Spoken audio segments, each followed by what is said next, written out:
Galaxy News Hour Live. संचार कर्मबाट राजनीतिमा हाम फालेको 6 महिनामै उपप्रधानमन्त्रीका रूपमा सत्तामा पुगेका रवि लामिछानेले गृहमन्त्रीको समेत जिम्मेवारी सम्हालेकै दिन निर्मला पन्त बलात्कार तथा हत्या प्रकरणको चुरो पहिल्याउने र न्यायका लागि पहल गर्ने निर्णय सुनाए। उसो त तत्कालीन गृहमन्त्री रामबहादुर थापाले संसद बैठकमै दोषी पत्ता लागिसकेको ठोकुवा नै गरेका थिए। थापापछि गृहमन्त्री बनेका बालकृष्ण खाँडले पनि संसदीय समितिमा अपराधीलाई कठघरामा उभ्याउने घोषणा गरेका थिए।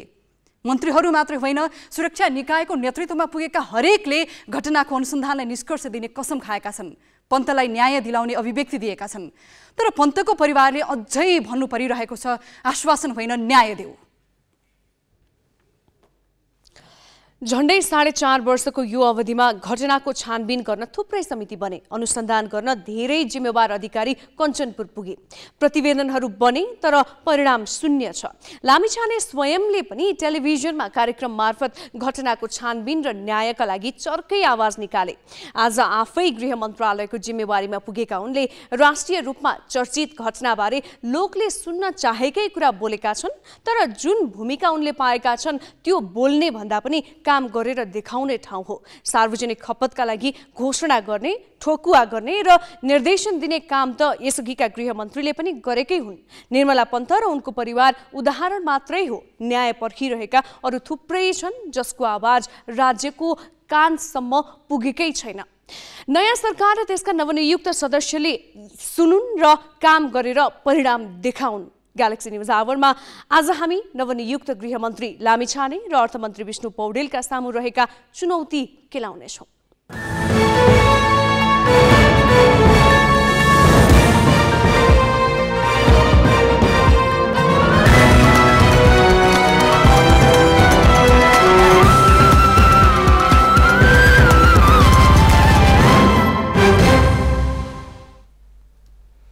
नमस्कार, यो हो ग्यालेक्सी न्यूज आवर। अब हेडलाइन्स।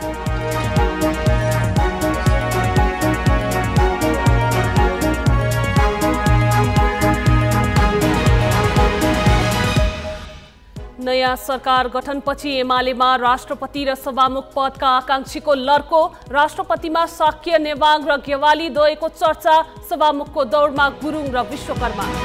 बेतिथिको चाङ रहेका निकायको तालुकवाला मन्त्रालय रोजेका लामिछानेको वास्तविक परीक्षा सुरु, आफ्नै पहिलो निर्णय कार्यान्वयनदेखि प्रहरी संगठनको छवि सुधार्ने चुनौती। अर्थमन्त्रीमा पौडेलको आगमनले निजी क्षेत्रमा उत्साह, शेयर बजार लगातार सकारात्मक, अर्थतन्त्रलाई लयमा फर्काउन भने छैन सहज। कोरोना संक्रमण तीव्र बनिरहेका बेला सुन्ने कोभिड नीतिमा थप लचिलो बन्दै चीन, जनवरी 8 देखि विदेशी पर्यटकले अनिवार्य क्वारेन्टाइन बस्न नपर्ने। र नेपाल T20 लिगमा लुम्बिनी अल स्टार्सको लगातार तेस्रो जित, पोखरा एभेन्जर्स 3 विकेटले पराजित। दोस्रो खेलमा काठमाडौँ नाइट्सले जनकपुर रोयल्सलाई 53 रनले हरायो।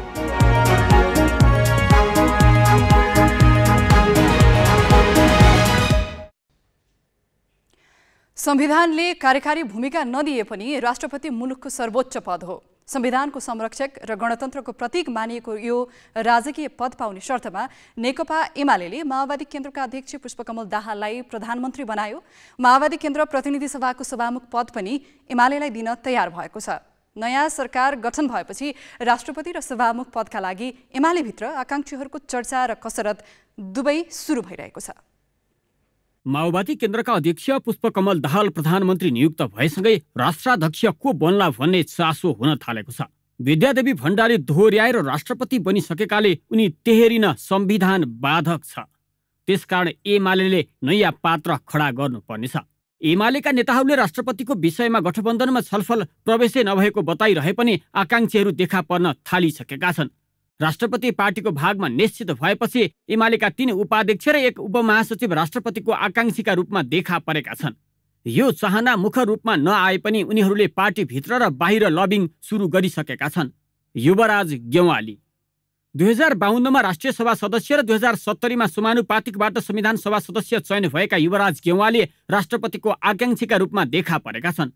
तुलनात्मक रूपमा उनी लाभको पद कम पाउने नेतामा पर्छन्। पार्टीको 9औं र 10औं महाधिवेशनबाट उपाध्यक्षमा निर्वाचित गेवाली पार्टी विभाजन अघि माधव नेपाल समूहमा थिए। पार्टी विवाद उत्कर्षमा पुगेका बेला गेवालीले पार्टी अध्यक्ष केपी शर्मा ओली विरोधी छवि बनाएका थिए। पार्टी विभाजनका बेला उनले नेपाललाई साथ दिएनन्। उनी पछिल्लो समय ओलीकै कित्तामा छन्। अष्टलक्ष्मी साक्य पार्टी उपाध्यक्ष अष्टलक्ष्मी साक्यले यसपटक काठमाडौँ 7बाट उम्मेद्वार बन्न आग्रह गर्दा मानिनन्। 2048 सालमा राष्ट्रिय सभा सदस्य बनेकी साक्य 2056मा काठमाडौँ 6बाट निर्वाचित भएकी थिइन्। 2064को निर्वाचनमा काठमाडौँ 7बाट पराजित उनी 2070मा समानुपातिक तर्फबाट संविधान सभा सदस्य चुनिइन्। कुनै बेला ओली विरोधी प्रखर नेताको रूपमा चिनिए पनि उनले पार्टी विभाजनमा नेपाललाई साथ दिइनन्। 2074मा काठमाडौँ 7बाट प्रदेश सभा सदस्य निर्वाचित उनलाई ओलीले 2078 भदौमा बागमती प्रदेशको मुख्यमन्त्री बनाए। उनी पहिलो महिला मुख्यमन्त्री हुन्। सुवास नेमुवाङ 2048 र 2052मा राष्ट्रिय सभा सदस्य चुनिएका सुवास नेमुवाङ एमालेबाट तुलनात्मक रूपमा बढी अवसर पाउने नेतामा गनिन्छन्। 2056 देखि इलाम क्षेत्र नम्बर 2बाट निर्वाचित हुँदै आएका उनी कानुन र सामान्य प्रशासन मन्त्रीका साथै संसदको सार्वजनिक लेखा समितिको सभापति भए। अन्तरिम व्यवस्थापिकामा सभामुखको जिम्मेवारी पाएका नेमुवाङ 2वटै संविधान सभामा अध्यक्ष बने। ओलीका विश्वास पात्रका रूपमा परिचित उनी अहिले पार्टी उपाध्यक्ष छन्। प्रदीप गेवाली पार्टी उपमहासचिव प्रदीप गेवालीले सरकारमा 2 पटक मन्त्री बन्ने अवसर पाए। उनले परराष्ट्र र पर्यटन मन्त्रालय सम्हाले। 2056, 2064 र 2074मा गुल्मी 2बाट निर्वाचित गेवाली यसपटक पराजित हुन पुगे। अहिले राष्ट्रपतिमा उनको नाम पनि चर्चामा छ। ओली निकट भए पनि पार्टीकै कतिपय वरिष्ठ नेताले उनको सम्भावना भने देखेका छैनन्। सभामुख को नवगठित एमाले नेतृत्वको गठबन्धनमा सभामुख आधा कार्यकाल बाँड्ने सहमति भइसकेको छ। पार्टीले सुरु कार्यकालमा सभामुख पाउने भएपछि एमालेभित्र आकांक्षीहरू देखिन थालेका छन्। 2064मा संविधान सभा सदस्य भएका तथा 2074 यता प्रतिनिधि सभा सदस्य रहेका पार्टी सचिव छविलाल विश्वकर्मा अहिले सभामुखको लाइनमा अग्रभागमा छन्। अध्यक्ष ओलीले उनलाई सभामुखका लागि रुचाइरहँदा उपमहासचिव पृथ्वी सुब्बा गुरुङ पनि आकांक्षा राख्नेमै पर्छन्। गुरुङ 2064को पहिलो संविधान सभामा लमजुङ 2बाट निर्वाचित भएका थिए। 2074को निर्वाचनमा लमजुङबाटै प्रदेश सभामा निर्वाचित भएर गण्डकी प्रदेशको मुख्यमन्त्री बने। पार्टीभित्र ओली निकट नेताका रूपमा चिनिए पनि उनी नेतृत्वको कार्यशैलीमा प्रश्न उठाउने नेतामा पर्छन्। विशेषतः संहिता कार्यान्वयन र प्रदेशलाई अधिकार दिने सवालमा ओलीसँग उनको विचार बाझिने गर्थ्यो। उनलाई पनि पार्टीभित्रबाट सभामुख बन्ने प्रस्ताव आएको छ। राष्ट्रपति विद्यादेवी भण्डारीको कार्यकाल सकिन अब 2.5 महिना बाँकी छ, तर त्यसअगावै नयाँ राष्ट्रपति छान्नुपर्नेछ। राष्ट्रपति तथा उपराष्ट्रपतिको निर्वाचन सम्बन्धी ऐन 2074मा राष्ट्रपतिको पदावधि सकिनुभन्दा कम्तीमा 1 महिना अघि नै नयाँ राष्ट्रपतिको निर्वाचन सम्पन्न गर्नुपर्ने व्यवस्था छ। संघीय संसद र प्रदेश सभाका सदस्यले राष्ट्रपति छान्नेछन्। संविधानको धारा 62मा राष्ट्रपतिको निर्वाचन संघीय संसदका सदस्य र प्रदेश सभा सदस्य मतदाता रहेको निर्वाचक मण्डलबाट हुने व्यवस्था छ। नेपाली कांग्रेसका सांसद टेकबहादुर गुरुङ भ्रष्टाचार मुद्दाका कारण स्वतः निलम्बित भएकाले तथा राष्ट्रिय सभामा 1 पद खाली रहेकाले संघीय संसदमा अहिले 332 जना छन्। त्यस्तै 7 प्रदेशमा 550 सदस्य छन्। संघीय संसद र प्रदेश सभा गरी 882 मतदाताले नयाँ राष्ट्रपति चुन्नेछन्। तर उनीहरूको मतभार भने फरक छ। संघीय संसदको 79 र प्रदेश सभा सदस्यको मतभार 48 तोकिएको छ। कुल मतभार 52,707 रहेकोमा राष्ट्रपति चुनिन 50% मत कटाउनु पर्छ।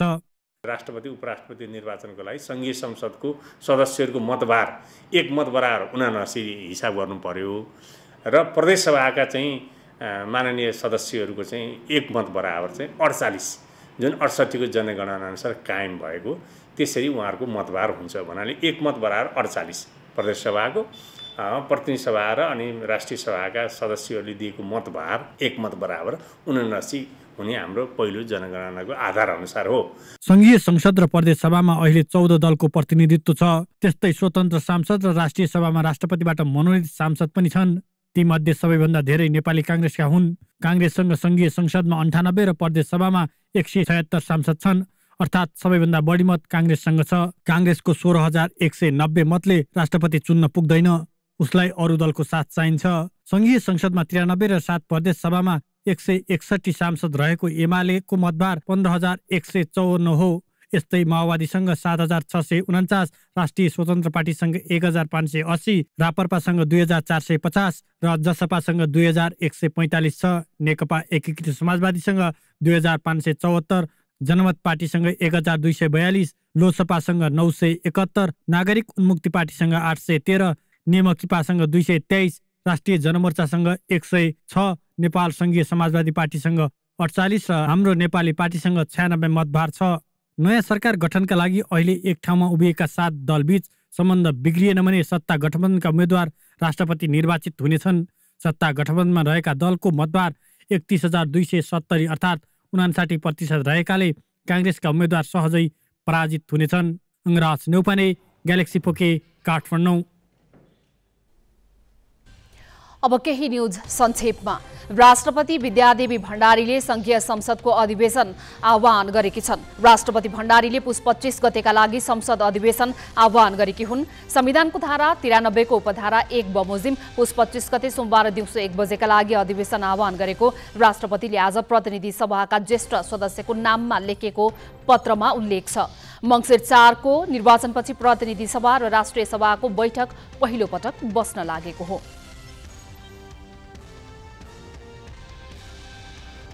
गृह मन्त्रालयले कानून विपरीत विशिष्ट व्यक्तिको सुरक्षामा खटिएका सुरक्षाकर्मीलाई 48 घण्टाभित्र फिर्ता गर्न निर्देशन दिएको छ। नवनियुक्त उपप्रधानमन्त्री तथा गृहमन्त्री रवि लामिछानेको निर्देशनमा मन्त्रालयले आज कार्यविधि विपरीत व्यक्तिको सुरक्षामा खटिएका जनशक्तिलाई फिर्ता बोलाउन नेपाल प्रहरी र सशस्त्र प्रहरीलाई निर्देशन दिएको हो। विशिष्ट व्यक्तिहरूको सुरक्षा व्यवस्थापन कार्यविधि 2077 अनुसार बहालवाला तथा निश्चित संख्याका पूर्व पदाधिकारीलाई मात्र सुरक्षाकर्मी र इन्धन को सुविधा तोकिएको छ, तर सत्ता र शक्तिमा रहेकाहरूले पहुँचका आधारमा कार्यविधि मिचेर सुविधा दुरुपयोग गर्दै आएका छन्। कतिपयले आफूलाई ठूलो देखाउन र रवाफका लागि सुरक्षाकर्मीको दुरुपयोग गरिरहेका छन्। नेपाली कांग्रेसले केन्द्रीय कार्य समितिको बैठक बोलाएको छ। मङ्सिर 4 को निर्वाचनबाट सबैभन्दा ठूलो दल बने पनि प्रतिपक्षमा बस्नु परेपछि सभापति शेरबहादुर देउवाको चर्को आलोचना भइरहेका बेला कांग्रेसले केन्द्रीय समितिको बैठक बोलाएको हो। बैठक पुस 22 गते अपराह्न 1 बजे बोलाइएको पार्टीका मुख्य सचिव कृष्ण प्रसाद पौडेलले जानकारी दिएका छन्। बैठकमा प्रतिनिधि सभा र प्रदेशसभा सदस्य निर्वाचनको समीक्षा तथा समसामयिक राजनीतिलाई मुख्य एजेन्डाका रूपमा राखिएको छ। सबैभन्दा ठूलो दलका नाताले देउवाले 6औं पटक प्रधानमन्त्री हुन खोज्दा माओवादी केन्द्रले गठबन्धनबाट अलगिएर एमालेको नयाँ गठबन्धनमा गई सरकारको नेतृत्व गरेपछि कांग्रेस प्रतिपक्षमा पुगेको छ। यस्तै 7वटै प्रदेशमा पनि कांग्रेसले सरकार बाहिर रहनुपर्ने भएपछि देउवाको व्यक्तिगत स्वार्थले गठबन्धन भत्किएको भनेर उनको आलोचना भइरहेको छ। कतिपय नेताले देउवाले नैतिकताका आधारमा पार्टी सभापति र संसदीय दलको नेताबाट राजीनामा दिनुपर्ने बताउन थालेका छन्। यही कारण केन्द्रीय समितिको बैठकलाई चासोपूर्वक हेरिएको छ।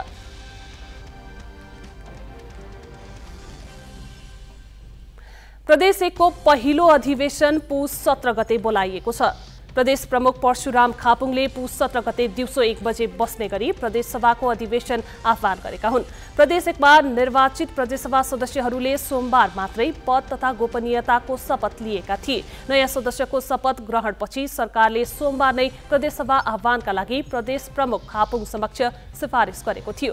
सरकारको सिफारिसपछि प्रदेश प्रमुख खापुङले संविधानको धारा 183 को उपधारा 1 बमोजिम अधिवेशन आह्वान गरेका हुन्। प्रदेशसभा बैठकको अध्यक्षता ज्येष्ठ सदस्य गयानन्द मण्डल गणगाईले गर्नेछन्।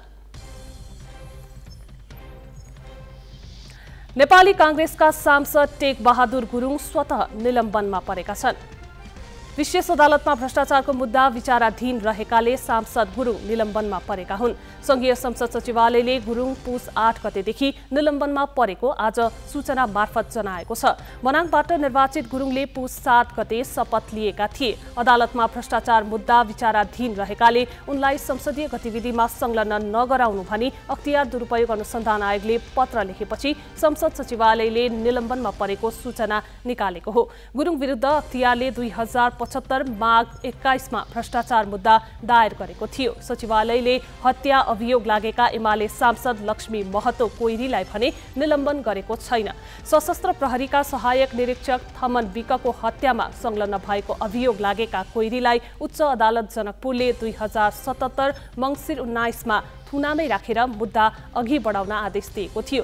उनी प्रहरीको फरार सूचीमा छन्। प्रहरी मुख्यालयले कोइरी फरार सूचीमा रहेकाले उनलाई संसदीय गतिविधिमा संलग्न नगराउन पुस 8 मा संसद सचिवालयलाई पत्र लेखेको थियो।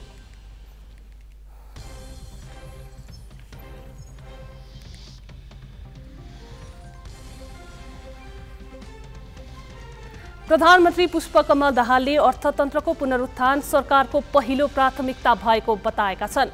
प्रधानमन्त्री दाहालले आज नेपाल उद्योग वाणिज्य महासंघ र नेपाल उद्योग परिसंघका पदाधिकारी सामु अर्थतन्त्रको सुधारमा सरकारले ध्यान केन्द्रित गर्ने बताएका हुन्। उनले अर्थतन्त्रको संवेदनशील अवस्थाबारे निजी क्षेत्रको चासोलाई आफूले गम्भीरतापूर्वक लिएको बताए। उनले सबै सरकारवालासँग छलफल गरी अहिलेको समस्या समाधान गर्नेमा उद्योगी व्यवसायलाई आश्वस्त पारेका छन्।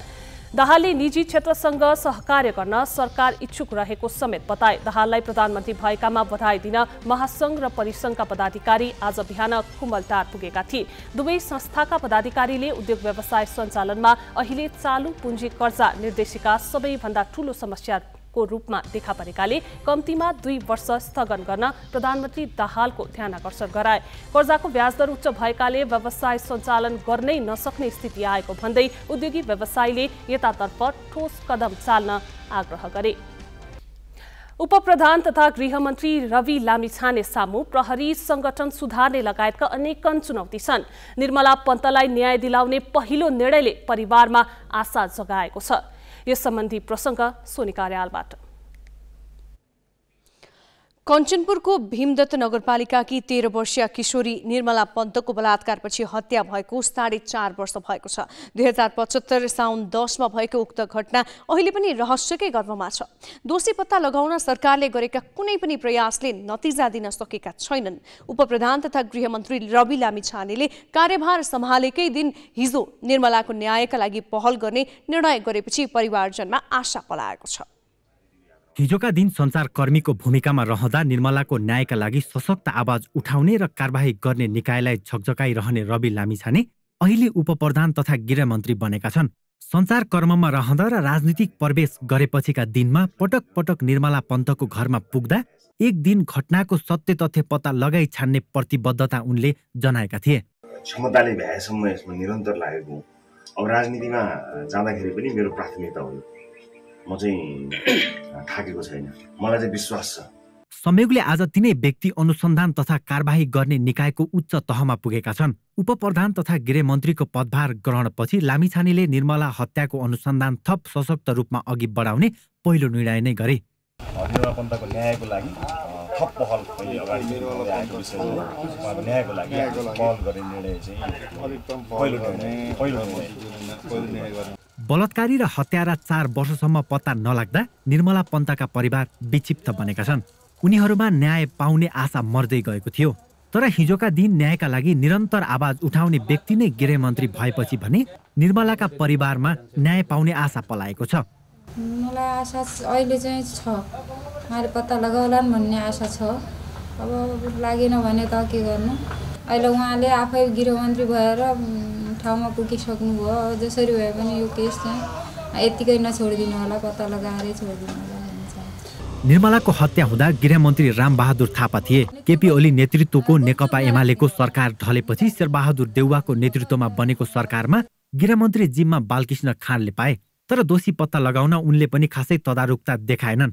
नयाँ राजनीतिक समीकरणपछि गृहमन्त्री बनेका लामिछानेले निर्मला बलात्कार र हत्याको घटनामाथि निर्मम छानबिन गर्ने निर्णय लिएपछि परिवारजन एकाएक उत्साहित बनेका छन्।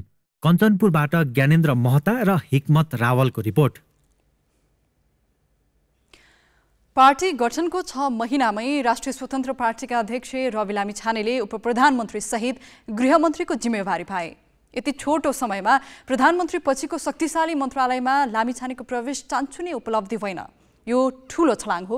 उनले सबैलाई आश्चर्यचकित तुल्याउने खालको मत ल्याएर सत्ता यात्रा त सुरु गरे, तर जिम्मेवारी कुशलतापूर्वक वहन गर्न त्यति सहज भने छैन। मुलुकको सम्पूर्ण सुरक्षा व्यवस्था अब उनको काँधमा आएको छ। उनका सामुन्ने के कस्ता चुनौती छन् त? 1 दशकभन्दा बढी समय सञ्चारकर्ममा बिताएका रवि लामिछाने राजनीतिमा नयाँ अनुहार हुन्। उनले पार्टी गठनको 5 महिनामा भएको निर्वाचनमा प्रतिनिधि सभामा प्रत्यक्षतर्फ 7 सहित 20 सिट जिते। प्रतिनिधि सभाको चौथो शक्तिका रूपमा उनी सरकारमा सहभागी भएका छन्, त्यो पनि निकै महत्त्वपूर्ण मानिने गृह मन्त्रालयको जिम्मेवारी सहित। गृह प्रशासनको नेतृत्व सम्हाल्नु सजिलो जिम्मेवारी होइन। 77वटा जिल्ला प्रशासन कार्यालय गृह मन्त्रालय मातहत पर्छन्। करिब 80,000 जनशक्ति सहितको नेपाल प्रहरी र 37,000 सुरक्षाकर्मी सहितको सशस्त्र प्रहरी बलको तालुक मन्त्रालय पनि गृह नै हो। गृह मातहत 4वटा विभाग र एउटा प्राधिकरण छन्। गृह मातहतका निकाय यस्ता हुन् जसको दैनिक काम कारबाही नागरिकसँग प्रत्यक्ष सम्बन्धित छ। दैनिक शान्ति सुरक्षादेखि अपराधका घटना रोकथाम गृह मन्त्रालयसँगै जोडिन्छ। विमानस्थलको अध्यागमनमा हुने लापरवाहीलाई टिभी कार्यक्रम मार्फत पटक पटक प्रश्न उठाएका लामिछाने अब जवाफ दिने ठाउँमा छन्। अध्यागमनमा हुने आर्थिक चलखेल रोक्ने जिम्मेवारी अब उनको काँधमा आएको छ। प्रविधिको विकाससँगै अपनाउन थालिएका अपराधका नयाँ शैली र दिनहुँ जस्तो बढ्दो बलात्कार, साइबर अपराध लगायतका घटनाले समाज आतंकित छ। यसबारे लामिछाने अनभिज्ञ छैनन्। लामिछानेले चुनौतीको सामनाका लागि तयार भएरै गृह मन्त्रालयको नेतृत्व सम्हालेको भनेका छन्। नीति नियमले जे भन्दछन् त्यो भन्दा बढ्दा दायाँ बायाँ चेन अफ द कमान्डलाई ब्रेक गर्ने, राजनीतिक नेताले भनेका भरमा कसैको चाहिँ नि बढ्ने, कसैको घट्ने, कसैले अवसर आफ्नो नेताहरूकोमा गएर हुने, त्यस्तो हुँदैन। कुनै पनि इमान्दार प्रहरी अथवा सुरक्षा निकायका अधिकारीहरू म कहाँ कामले भन्दा बाहेक आउनु पर्दैन, जरुरत नै छैन। उहाँहरूलाई म कामभन्दा बाहेक भेट्न पनि जरुरत ठान्दिनँ। उहाँहरूले मेरो चाकडी गर्ने अथवा कुनै अन्य मन्त्रीज्यूहरूको चाकडी गर्ने काम गर्नै पर्दैन, त्यसको जरुरत नै छैन। उहाँहरूले सेवा गर्ने हो, आम नागरिकको सेवा गर्ने हो।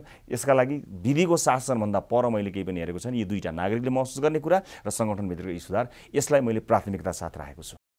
उनले पद बहालीका क्रममा 4.5 वर्ष अघि बलात्कारपछि हत्या गरिएकी कञ्चनपुरकी बालिका निर्मला पन्तको परिवारलाई न्याय दिलाउन पहल गर्ने पहिलो निर्णय गरे। निर्मलाको जस्तो नसुल्झिएका घटना धेरै छन्। उनले घटना विशेषमा केन्द्रित हुने भन्दा पनि सकेसम्म घटना हुनै नदिन प्रहरी संगठनलाई परिचालित गर्नुपर्नेछ। प्रहरीमाथि भुइँमान्छेका उजुरी लिँदा घुस लिने गरेकोदेखि तस्करसँग मिलेर अवैध धन्दा चलाउन दिने गरेका सम्म आरोप छन्। त्यस्तै आफ्नो स्वार्थका लागि प्रहरी अधिकृतहरूले नेताहरूको दैलो चाहार्ने गरेको विषय लामिछानेले सञ्चारकर्म गर्ने क्रममा आफैले उठाएका विषय हुन्। न्युज 24 देखि ग्यालेक्सी 4K टिभीमा सिधा कुरा जनतासँग कार्यक्रम चलाउँदा गरेका प्रश्न र उठाएका विषयले लामिछाने भुइँ मान्छे माझ कहलिन पुगेका हुन् र त्यसको फल उनले निर्वाचनमा पाए। उनीमाथि नागरिकले ठूलो भरोसा गरेका छन्। उनलाई एउटा पनि गल्ती गर्ने छुट छैन। बेथितिको चाँगै चाङ रहेका निकायको तालुकवाला मन्त्रालयको नेतृत्व रोजेका लामिछानेको वास्तविक परीक्षा सुरु भएको छ। प्रहरीभित्रको चाहिँ जुन जनशक्ति छ, पोटेन्सियल जनशक्ति जुन छ, तिनीहरूको वृत्ति विकासको सुनिश्चितता कसरी गर्ने? जस्तो अब तपाईँको सेवा अवधि, पदावधि, उमेरको हदका कारणबाट निवृत्त हुने अवस्था छ। त्यो अब सेवा अवधि 30 वर्षको कुराहरू हटाउने कुरा त छ। तिनीहरूको भविष्यलाई सुनिश्चित गरिदिनु भयो र तिनीहरूले चाहिँ फास्ट ट्र्याकबाट माथि आउने व्यवस्था गरिदिनु भयो र तपाईँले जस्तो 30 वर्ष अवधि हटाउनु भयो भने पनि 1 वर्षपछि लागू गर्ने गरी हटाउन सकिन्छ। त्यसैले त्यो कुराहरू फेरि नियमावलीमा राख्ने होइन। नियमावली पटक पटक 17-18 पटक संशोधन गरियो। कहिले 14वटा एआइजी बनायो, कहिले 3वटा गरियो, कहिले 2टा थपियो। त्यसैले यो किसिमको चाहिँ यसलाई चाहिँ खेलौना बनाउनु भएन। परम्परागत पार्टीको जस्तो देशव्यापी संगठन नहुनु भने लामिछानेका लागि सकारात्मक पाटो हो। कार्यकर्ता छुटाउनका लागि दबाब दिनुपर्ने बाध्यता उनी सामु छैन। लामिछानेले यसअघिका गृहमन्त्रीले जस्तै प्रहरी संगठनमा हस्तक्षेप गर्छन् वा चेन अफ कमान्डमा चल्न लगाएर दुवै संगठनको गिर्दै गएको छवि सुधारमा सहयोगी भूमिका खेल्छन्, आगामी दिनमा देखिनेछ।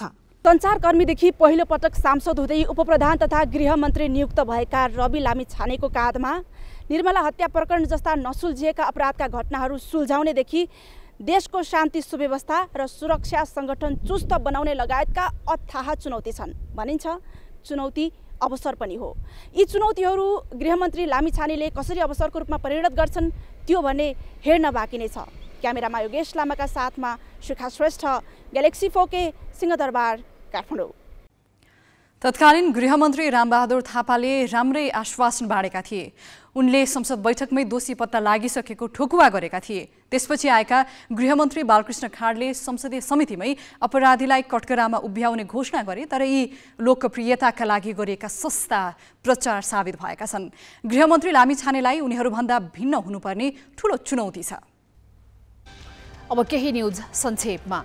चीनमा विदेशी पर्यटकका लागि अनिवार्य गरिएको क्वारेन्टिन बस्नुपर्ने नियम हटाइएको छ। कोभिड संक्रमणको उच्च जोखिमका बीच आगामी जनवरी 8 पछि चीन जाने विदेशी पर्यटकले क्वारेन्टिन बस्नु नपर्ने भएको हो। नियम हटाएर चीनले शून्य कोभिड नीति बिस्तारै पूर्ण रूपमा छोड्न लागेको संकेत दिँदा कोभिड संक्रमणले फेरि महामारीको रूप लिइरहेको छ।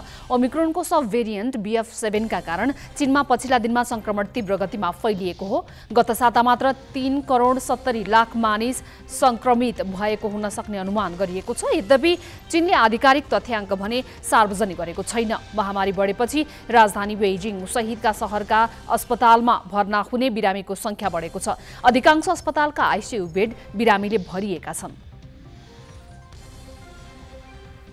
रुसका विदेश मन्त्री सर्गेई लाभ्रोभले युक्रेनलाई आफूले नियन्त्रणमा लिएका क्षेत्रमा आत्मसमर्पण गर्न अल्टिमेटम दिएका छन्। रुसी सेनाले नियन्त्रणमा लिएका युक्रेनका 4 क्षेत्रबाट आफ्ना सेना हटाउन चेतावनी दिँदै लाभ्रोभले त्यसो नभएमा आफ्नो सेनाले आवश्यक निर्णय गर्ने बताए। रुसी राष्ट्रपति भ्लादिमिर पुटिनले वार्ताका लागि आफू खुला रहेको बताएको 2 दिनपछि लाभ्रोभको यस्तो भनाइ आएको हो। पुटिनले मस्को वार्ताका लागि तयार रहे पनि किव त्यसका लागि इच्छुक नभएको आरोप लगाएका थिए। उनले यसमा अमेरिकालाई समेत दोष दिएका थिए। मंगलबार लाभ्रोभले पनि रुस युक्रेन युद्धको लाभ अमेरिकाले उठाएको बताएका छन्। यता युक्रेनका विदेश मन्त्री दिमित्रो कुलेबोले रुससँग उच्चस्तरीय शान्ति वार्ता चाहे पनि रुसले युद्ध मैदान छोड्न नखोजेको प्रत्यारोप लगाएका छन्। राष्ट्रसङ्घको मध्यस्थतामा आफूले रुससँग शान्ति वार्ता गर्न चाहेको कुबेलोको भनाइ थियो। राष्ट्रपति भोलोदिमिर जेलेन्स्कीले भने आफ्नो दैनिक सम्बोधनमा वार्ताको कुनै संकेत दिएका छैनन्। जेलेन्स्कीले युक्रेनी जनतासँग आत्मा र चेतनाको हतियार रहेको टिप्पणी गर्दै युद्ध जितेरै छाड्ने बताएका छन्। ताइवानमा अब हरेक नागरिकले कम्तीमा 1 वर्ष सैन्य सेवामा सहभागी हुनुपर्ने भएको छ।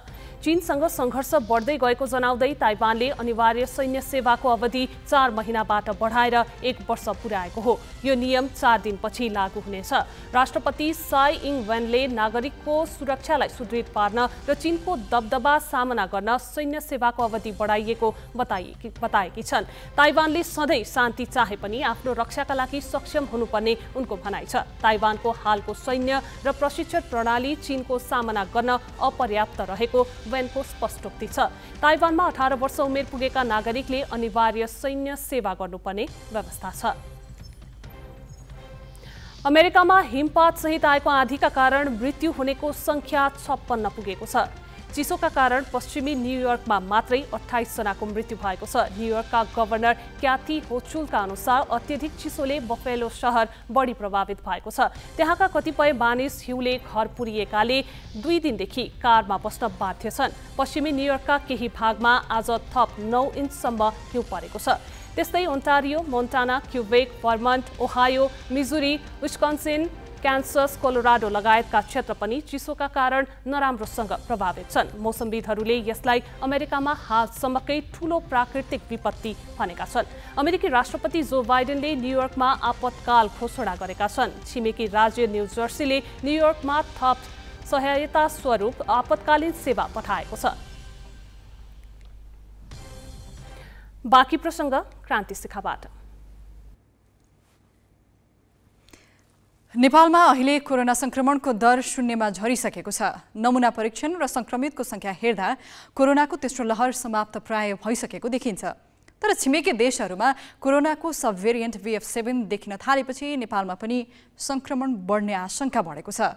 चीन र भारत सहित 91वटा देशमा यो सब भेरिएन्टको संक्रमण फैलिँदा स्वास्थ्य मन्त्रालयले कोरोना विरुद्धको खोपको बुस्टर डोज लगाउन नागरिकलाई आग्रह गर्न थालेको छ। तर सरकारसँगै उल्लेख्य मात्रामा खोप भने छैन। 4 महिना अघि पहिलो पटक फ्रान्समा ओमिक्रोनको सब भेरिएन्ट BF7 देखिएको थियो। युरोपका देशहरूमा खासै संक्रामक नदेखिए पनि यो सब भेरिएन्टको संक्रमण अमेरिका र बेलायत हुँदै एसियाका जापान र भारत लगायतका देशमा समेत फैलियो। चीनमा त 1 महिनादेखि निकै संक्रामक रूपमा फैलिरहेको छ।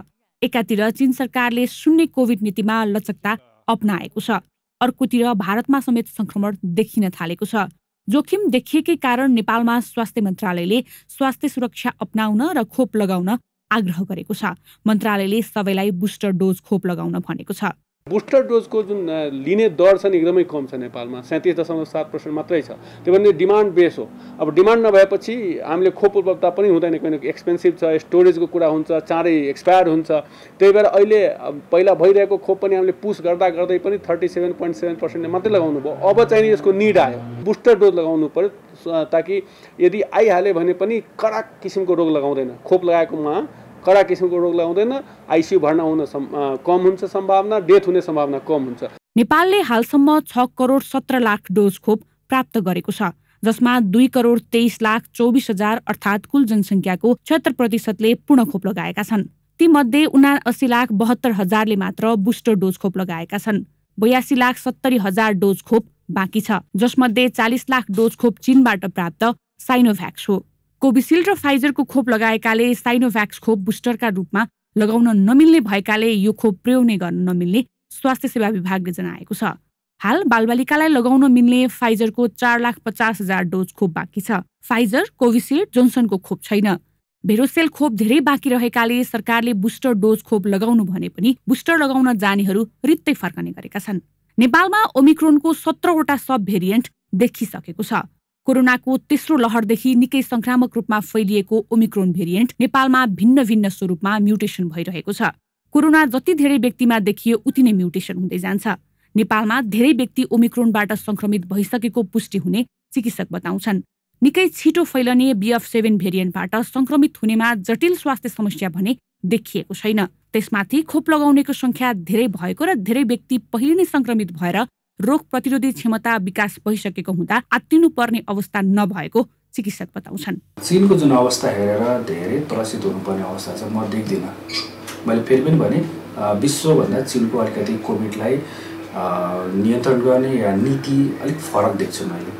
र त्यहाँभित्र पनि एकदम जान्नुपर्ने जरुरी चाहिँ अहिले जुन समस्या जटिलताहरू देखेको छ या बिरामी भर्ना भएर मृत्यु भइरहेको अवस्था छ, त्यो कस्तोलाई त खोप नलागेकाहरू पर्या हो कि ज्येष्ठ नागरिक या दीर्घरोगी भएकाहरू हुन् कि भन्ने एउटा पाटो छ। बुस्टर डोजहरू लगायो अथवा 2 मात्र खोप नलागेकाहरू जो हुनुहुन्छ उहाँहरूलाई अलिकति जोखिम चाहिँ रहिरहेको छ। कोरोना संक्रमण नियन्त्रण गर्ने उपाय नै स्वास्थ्य सावधानी र खोप हो। बुस्टर डोजले यसमा थप सहयोग गर्छ। तर सरकारले बुस्टर लगाउन आग्रह गर्ने तर पर्याप्त मात्रामा खोपको मौजदात नहुनु भने खेदजनक छ। चीनमा संक्रमण बढेपछि फाइजरका 15 लाख डोज खोप ल्याउने तयारी गरेको सरकारले जोखिम न्यूनीकरणमा थप तदारुकता अपनाउनु जरुरी छ। क्यामेरामा अजय हाकाजुका साथमा प्रज्ञा तिमल सिन्हा, ग्यालेक्सी 4K, काठमाडौँ। केन्द्रमा फेरिएको राजनीतिक समीकरणले प्रदेश सरकार निर्माणमा समेत तरङ्ग सिर्जना गरेको छ। लुम्बिनीमा सरकारको नेतृत्व गर्न ठिक्क परेको कांग्रेस केन्द्रमा एमाले र माओवादी सहितका दल मिलेपछि प्रतिपक्षमा बस्नुपर्ने अवस्था आएको छ। ठूलो दलका हिसाबले एमालेले नै सरकारको नेतृत्व गर्ने निश्चित भए पनि आकांक्षी धेरै भएपछि संसदीय दलको नेता टुङ्गो लगाउन सकेको छैन। नयाँ मुख्यमन्त्रीलाई मन्त्रालय बाँडफाँडमा धेरै दललाई मनाउनु पर्ने चुनौती रहनेछ। 87 जना प्रदेशसभा सदस्य रहेको लुम्बिनीमा सरकार गठनका लागि बहुमत पुर्याउन 44 सांसद आवश्यक पर्छ। केन्द्रमा बनेको नयाँ गठबन्धन अनुसार नै अघि बढ्दा लुम्बिनीमा एमाले माओवादी गठबन्धनको सजिलै बहुमत पुग्छ। नयाँ गठबन्धनसँग 52 जना सांसद छन्। प्रदेशको सबैभन्दा ठूलो दल एमालेसँग 29, माओवादी केन्द्रसँग 9 तथा राप्रपा र नागरिक उन्मुक्तिसँग 4 सांसद छन्। त्यस्तै जसपा र जनमत पार्टीका 3 प्रदेशसभा सदस्य छन्। नेपाली कांग्रेससँग 27, लोसपासँग 3 तथा जनमोर्चा र एकीकृत समाजवादीसँग 1 सांसद छन्।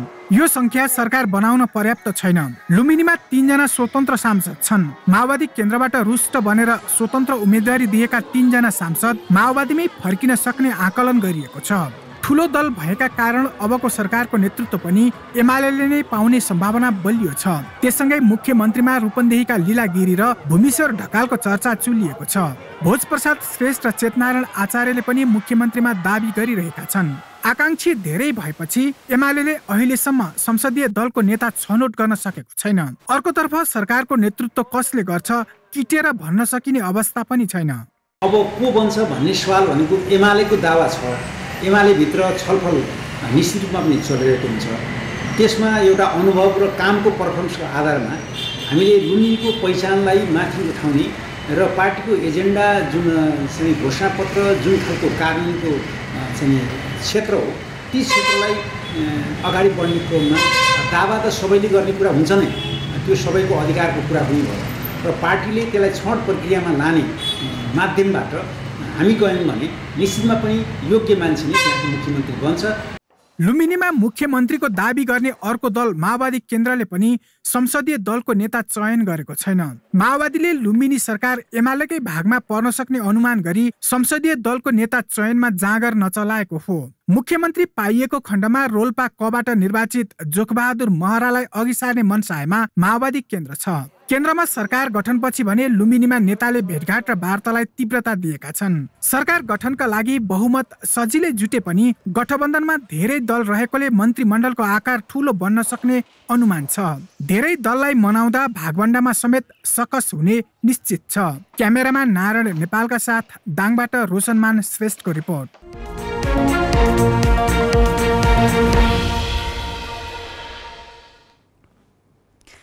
नेपालका व्यापारी व्यवसायीले माओवादी नेतृत्वका यसअघिका सरकारहरूलाई खासै सकारात्मक मानेका थिएनन्।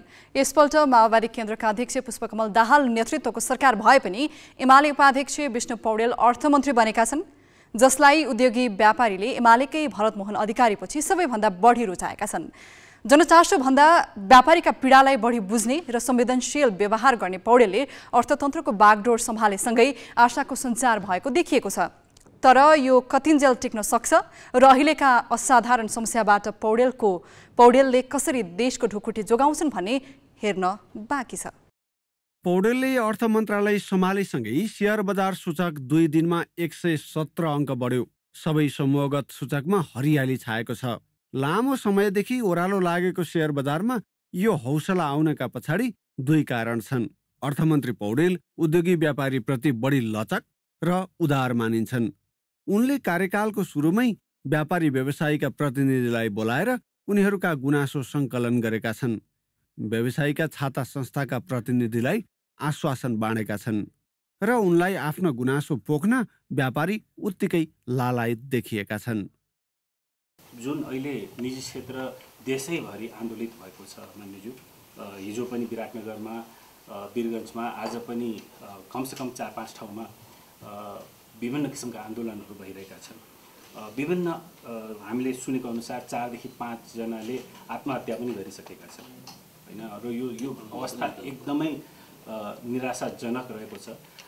नेपालको निजी क्षेत्रको मनोबल यति कमजोर कहिले पनि पहिला थिएन। सिमेन्ट, फलाम, छड जस्ता उद्योगले अहिले केवल 30% मात्रै क्षमता उपयोग गरिरहेको महासङ्घ नेतृत्वले भनेको छ। दैनिक उपभोग्य सामग्रीको बजार 10% घटेको छ।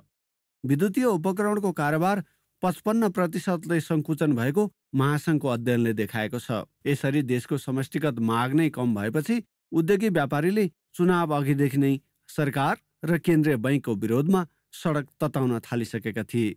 तर यो विरोधको अन्तर्य भने राष्ट्र बैङ्कले जारी गरेको चालु पुँजी कर्जा सम्बन्धी मार्गदर्शनसँग गाँसिएको छ, जसले बैङ्कको ऋण दुरुपयोग गरेर अर्थतन्त्रलाई जोखिममा धकेल्ने व्यवसायीहरूमाथि दण्ड लगाउन खोजेको छ।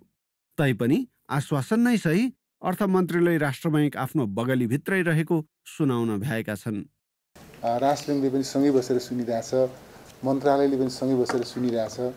हामीहरू चाहिँ एक ठाउँमै छौँ, समस्या छन् हाम्रा बिचमा भन्ने कुराको चाहिँ बुझाइका दृष्टिकोणले हामी एक ठाउँमा छौँ र समाधान खोज्ने अभियान पनि हामी सबैको साझा छ। यद्यपि यसलाई कतिपय प्रश्नमा मन्त्रालयले लिड गर्नु पर्ला, कतिपय प्रश्नमा राष्ट्र बैङ्कले लिड गर्नु पर्ला, कतिपय प्रश्नमा तपाईँहरूले एकोमोडेट भइदिनु पर्ला, यी चिजहरू छन्। अहिले सरकारी राजस्व घटेर तलब भत्ता बाँड्न पनि पैसा नपुग्ने अवस्था छ।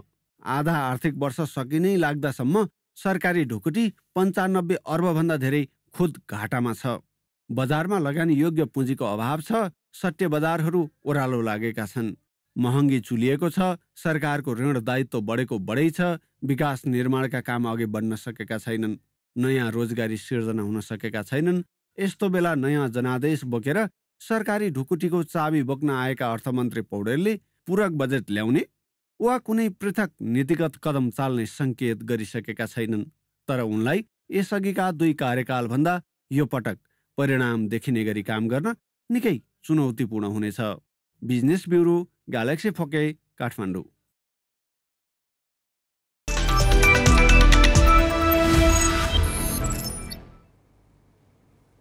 नेपाल T20 लिगमा लुम्बिनी अल स्टार्सले लगातार तेस्रो खेल जितेको छ। कीर्तिपुर स्थित त्रिवी मैदानमा लुम्बिनी अल स्टार्सले आज पोखरा एभेन्जर्सलाई 3 विकेटले हरायो। टस हारेर ब्याटिङको निम्तो पाएको पोखराले निर्धारित 20 ओभरमा 9 विकेट गुमाएर 133 रन जोड्यो। कुशल मल्लले 31 बलमा 5 चौका र 5 छक्का प्रहार गर्दै 61 रन जोडे। उपल थराङ्गाले 42 रन बनाए। अन्य ब्याटरले दोहोरो अङ्कमा रन छुन सकेनन्। साडले भानले 3 र किशोर महतोले 2 विकेटले 134 रनको लक्ष्य लुम्बिनीले 20 ओभरमा 7 विकेट गुमाउँदै पूरा गर्यो। कुशल भुर्तेलले 39, उन्मुक्त चन्दले 22 र अनिल शाहले 19 रन जोडे। साडले 31 रनमा अविजित रहे। विपिन कार्की र कुशल मल्लले 2 विकेट लिए।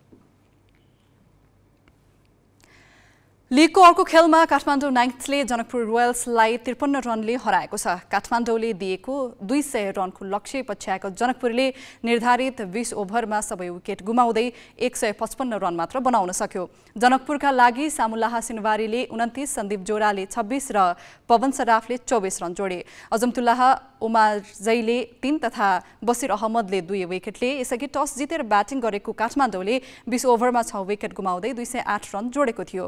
एलेक्स क्लोकेले 4 चौका र 7 छक्का सहित 83 रन जोडे। आक्रामक ब्याटिङ गरेका अजमतुल्लाह 15 बलमा 1 चौका र 4 छक्का सहित 43 रनमा अविजित रहे। विरनदीप सिंहले 39 रन जोडे। काठमाडौँको यो दोस्रो जित हो। जनकपुरको भने यो पहिलो हार हो। 20 वर्ष मुनिको महिला साफ च्याम्पियनसिपका लागि प्रारम्भिक चरणमा 41 खेलाडी छनौट गरिएको छ। मुख्य प्रशिक्षक एम गुरुङले 41 खेलाडी छानेको अखिल नेपाल फुटबल संघ एन्फाले जनाएको छ। साफ च्याम्पियनसिप बङ्गलादेशको ढाकामा माघ 20 गतेदेखि 26 गतेसम्म हुनेछ। नेपाल, बङ्गलादेश, भारत र भुटानले प्रतिस्पर्धा गर्ने प्रतियोगितामा शीर्ष 2 टोलीले उपाधिका लागि प्रतिस्पर्धा गर्नेछन्। 7औं एनभिए राष्ट्रिय महिला तथा पुरुष क्लब भलिबल च्याम्पियनसिप पुस अन्तिम सातादेखि हुने भएको छ। च्याम्पियनसिप पुस 24 देखि माघ 1 सम्म हुने नेपाल भलिबल संघले जानकारी दिएको छ। त्रिपुरेश्वर स्थित राखेपको कभर्ड हलमा हुने च्याम्पियनसिपमा पुरुषतर्फ 14 र महिलातर्फ 8 क्लबले प्रतिस्पर्धा गर्नेछन्। च्याम्पियनसिपमा महिला र पुरुषतर्फका विजेताले 4 लाख रुपैयाँ पाउनेछन्। उपविजेताले 2 लाख र तेस्रो हुनेले 1 लाख पाउने आयोजकले जनाएको छ।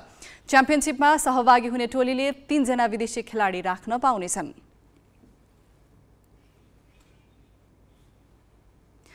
आहारारा गोल्ड कपको 22औं संस्करणको तयारी पूरा भएको छ। आयोजक सहारा क्लबले आज पोखरामा पत्रकार सम्मेलन गरी पुस 14बाट हुने प्रतियोगिताको सबै तयारी पूरा भएको जनाएको छ। प्रतियोगितामा 10 टिमको सहभागिता रहनेछ। विजेता टिमले 12 तथा उपविजेताले 6 लाख रुपैयाँ पुरस्कार पाउने क्लबका अध्यक्ष हरेराम गुरुङले जानकारी दिए।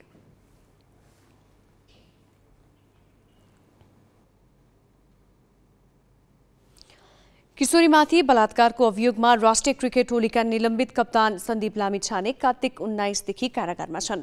करिब 1 महिना उनी प्रहरी हिरासतमा रहे। प्रहरीले उनलाई आज जिल्ला अदालत काठमाडौँ लग्यो। उनका कानून व्यवसायको माग बमोजिम अदालतले थप प्रमाण झिकाउन आदेश दिएको छ। मैदानमा बल र ब्याटमा देखिने सन्दीप मंगलबार अदालतमा हतकडी सहित देखिए। उनीमाथि किशोरीको बलात्कार गरेको अभियोग छ। उनका कानून व्यवसायीले भने पीडित भनिएकी किशोरीको उमेरलाई लिएर प्रश्न उठाउँदै आएका छन्। उनीहरूले न्यायाधीश हिमलाल बेलबासेको इजलासमा पनि त्यही प्रश्न दोहोर्याए। न्यायाधीश र कानून व्यवसायीको सवाल जवाफ सन्दीपले सुनिरहे। उनलाई न्यायाधीश बेलबासेले कुनै प्रश्न गरेनन्। पीडित भनिएकी किशोरीले एक व्यक्तिसँगको कुराकानीमा आफू 2061 मा नारायणी अस्पतालमा जन्मिएको भनेकी भन्दै सन्दीपका कानून व्यवसायीले त्यसैलाई आधार मानेर बहस गरे। बहसका क्रममा कानून व्यवसायीले माग गरे बमोजिम इजलासले क्रिकेटर देव खनाल र चिकित्सकलाई बकपत्रका लागि झिकाउन आदेश दिएको छ। साथै पीडित भनिएकी किशोरीको अस्पतालले दिएको जन्म प्रमाणपत्र पेश गर्न भनेको छ। देव र चिकित्सकलाई उपस्थित गराएर बकपत्र गराउन करिब 2 साता लाग्नेछ। त्यसपछि मात्र अर्को पेशी हुनेछ।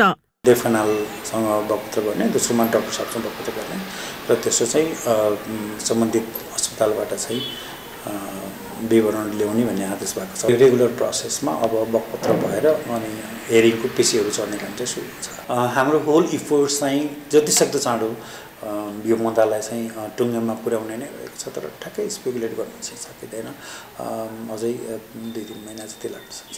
इजलासमा चुप बसेका सन्दीपले ग्यालेक्सी 4K सँग लामै कुरा गरे। उनले आफूलाई क्रिकेटकै केही व्यक्तिले सुनियोजित तरिकाले फसाएको दाबी गरे, तर उनले फसाउनेको नाम भने लिएनन्। आफू निर्दोष रहेको दाबी गर्दै कतैबाट सहयोग नपाएको गुनासो पनि पोखे। 1 महिनासम्म प्रहरी हिरासत र त्यसपछि कारागारमा रहेकाले उनी मानसिक रूपमा केही कमजोर देखिए। असोज 20 गते त्रिभुवन विमानस्थलबाट पक्राउ परेका सन्दीपलाई तत्काल प्राप्त प्रमाणका आधारमा निर्दोष नदेखिएपछि अदालतले कार्तिक 19 मा पूर्वपक्षका लागि कारागार पठाउने आदेश दिएको थियो। सन्दीपले आफूलाई पूर्वपक्षका लागि थुनामा राख्न जिल्ला अदालत काठमाडौँको आदेश विरुद्ध उच्च अदालत पाटनमा दिएको निवेदनमाथि पुस 14 मा सुनवाई हुनेछ। ग्यालेक्सी 4K को लागि क्यामेरामा साधुराम लामी छानेको साथमा सरिता श्रेष्ठको रिपोर्ट। हामी ग्यालेक्सी न्यूज आवरको अन्त्यमा छौं। जाँदा जाँदै हेडलाइन्स।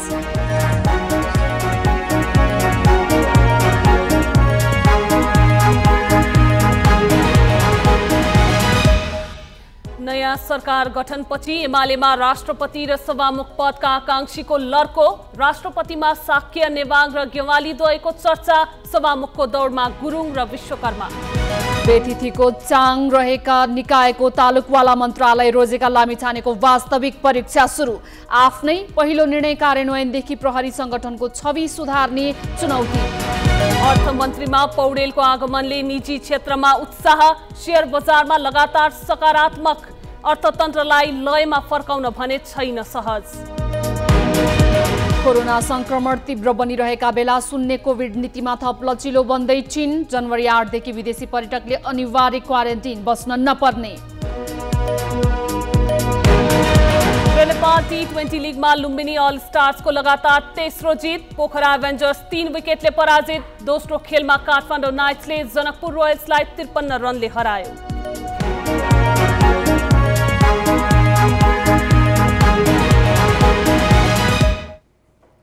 आजलाई ग्यालेक्सी न्यूज आवर सकियो। नमस्ते।